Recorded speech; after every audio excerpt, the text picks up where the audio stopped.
Good morning student.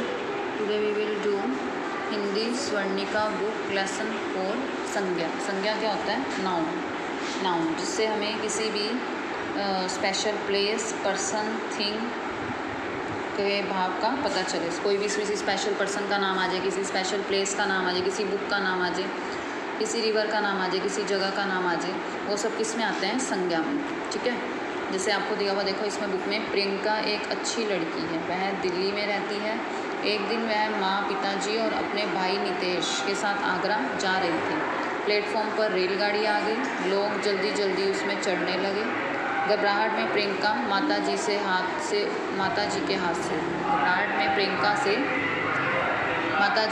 उनका purse कहीं गिर गया। सबके चेहरे पर उदासी छा गई। तभी एक लड़का भागा भागा आया और उसने प्रियंका की माताजी को उनका पर्स थमा दिया।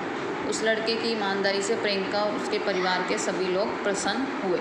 इस पैरे को रीड करने का मतलब है, इसमें जितने भी ये कलर्ड शब्द हैं, प्रियंका, लड़की, दिल्ली, रेलगाड़ी, लोग, पर्स, आगरा, ठीक है, ये किसी न किसी प्लेस का नाम है, किसी पर्सन का नाम है। देखो, अनुच्छेद में रंगीन शब्द किसी प्राणी, वस्तु, स्थान या भाव के नाम हैं। जैसे प्रियंका, लड़की, नितेश, ये किसके नाम है? किसी पर्सन के नाम है, व्यक्ति के नाम है। रेलगाड़ी, पर्स, ये वस्तु का नाम है। दिल्ली, आगरा, किसी जगह का नाम है। घबराहट, उदासी, ईमानदारी, ये उससे उसके भाव प्रकट हो रहे हैं। तो किसी भी व्यक्ति, वस्तु, स्थान या भाव के नाम को ही हम क्या कहते हैं? संज्ञा कहते हैं। ओके, यही डेफिनेशन देखो नीचे दिखा रहा है आपको। फर्स्ट क्वेश्चन, किसी व्यक्ति, वस्तु, प्राणी या भाव या स्थान के नाम को संज्ञा कहते हैं। जैसे राम, दिल्ली, गीता, रामायण, महाभारत, कुछ भी दो एग्जांपल्स लिख सकते हो। एक्सरसाइज में देखो आपको फर्स्ट क्वेश्चन दिया हुआ है, संज्ञा किसे कहते हैं, तो आप इसकी डेफिनेशन यहाँ से करोगे। किसी व्यक्ति, वस्तु, प्राणी, भाव या स्थान, वस्तु, प्राणी, स्थान या भाव के नाम को संज्ञा कहते हैं। जैसे राम, दिल्ली, गीता आदि, राम, फल, रामायण, महाभारत, कुछ भी लिख सकते हो। ठीक है, तो ये आपका फर्स्ट क्वेश्चन का आंसर है। सेकंड है, संज्ञा के कितने भेद होते हैं, उनके नाम लिखो। कितने भेद होते हैं संज्ञा के? वैसे तो टोटल 5 होते हैं, लेकिन जो मेन होते हैं वो 3 हैं। संज्ञा के 3 भेद होते हैं, व्यक्तिवाचक संज्ञा, जातिवाचक संज्ञा, भाववाचक संज्ञा।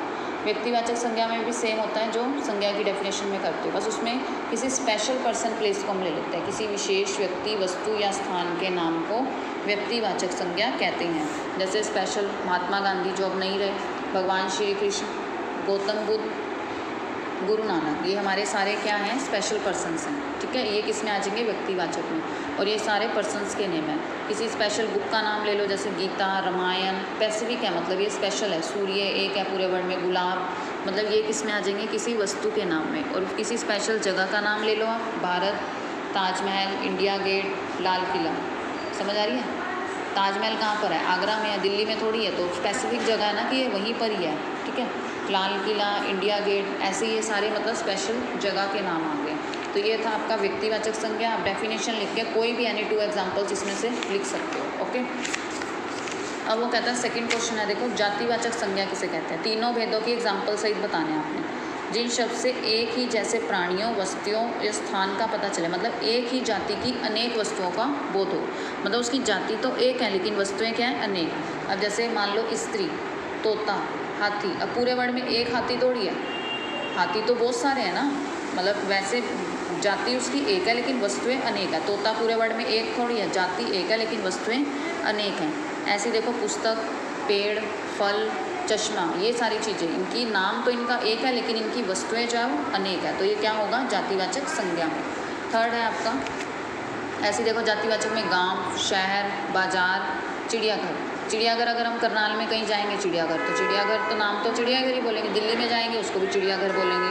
कहीं और जगह पे जाते हो वहाँ भी चिड़ियाघर देखते हो, तो मतलब ऐसे ही, मतलब उसका नाम तो एक है लेकिन वस्तुएं जो है अनेक है, मतलब हर एक जगह पर अलग अलग है। ओके, भाववाचक संज्ञा, जिन शब्दों से किसी के भाव का पता चलता है, मतलब किसी के गुण, दोष, स्वभाव, दशा, स्थिति या भाव का पता चलता है, उसे भाववाचक संज्ञा कहते हैं। जैसे किसी की अच्छाई, बुराई, सुंदरता, ठीक है, किसी कोई मोटा है, जैसे मोटी लड़की, तो लड़की की विशेषता है कि वो मोटी है, तो इससे उसके गुण का पता चल रहा है ना कि वो मोटी लड़की है। सुंदर लड़की, तो सुंदर उसके गुण है।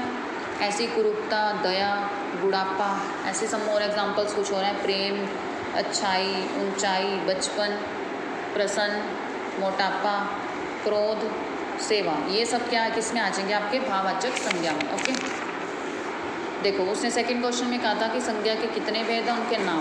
तो कितने भेद थे इसके संज्ञा के?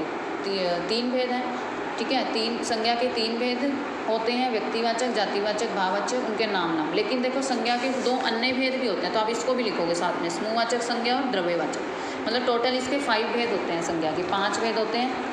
व्यक्तिवाचक संज्ञा, जातिवाचक संज्ञा, भाववाचक संज्ञा, समूहवाचक संज्ञा, द्रव्यवाचक संज्ञा, इनके नाम लिखने हैं। लेकिन जो थर्ड क्वेश्चन है उसमें वो कह रहा है इनके नाम लिख कर ना भेदों के, इनकी डेफिनेशन विद एग्जाम्पल दो, जो मैंने अभी आपको पीछे करवाया ना। देखो ये तीनों, ये देखो व्यक्तिवाचक संज्ञा, जातिवाचक संज्ञा एंड लास्ट भाववाचक संज्ञा, ठीक है। ये तीनों आपने क्या करने हैं, विद डेफिनेशन विद एग्जाम्पल आपने करना है। ओके, जिसके आगे 2 और भेद हैं वो देखो आपके, ये है अंग्रेजी व्याकरण के अनुसार संज्ञा के 2 अन्य भेद भी माने जाते हैं, समूहवाचक और द्रव्यवाचक संज्ञा। तो देखो ये नेक्स्ट 2 पेज आपके समूहवाचक और द्रव्यवाचक अब पढ़ोगे आप।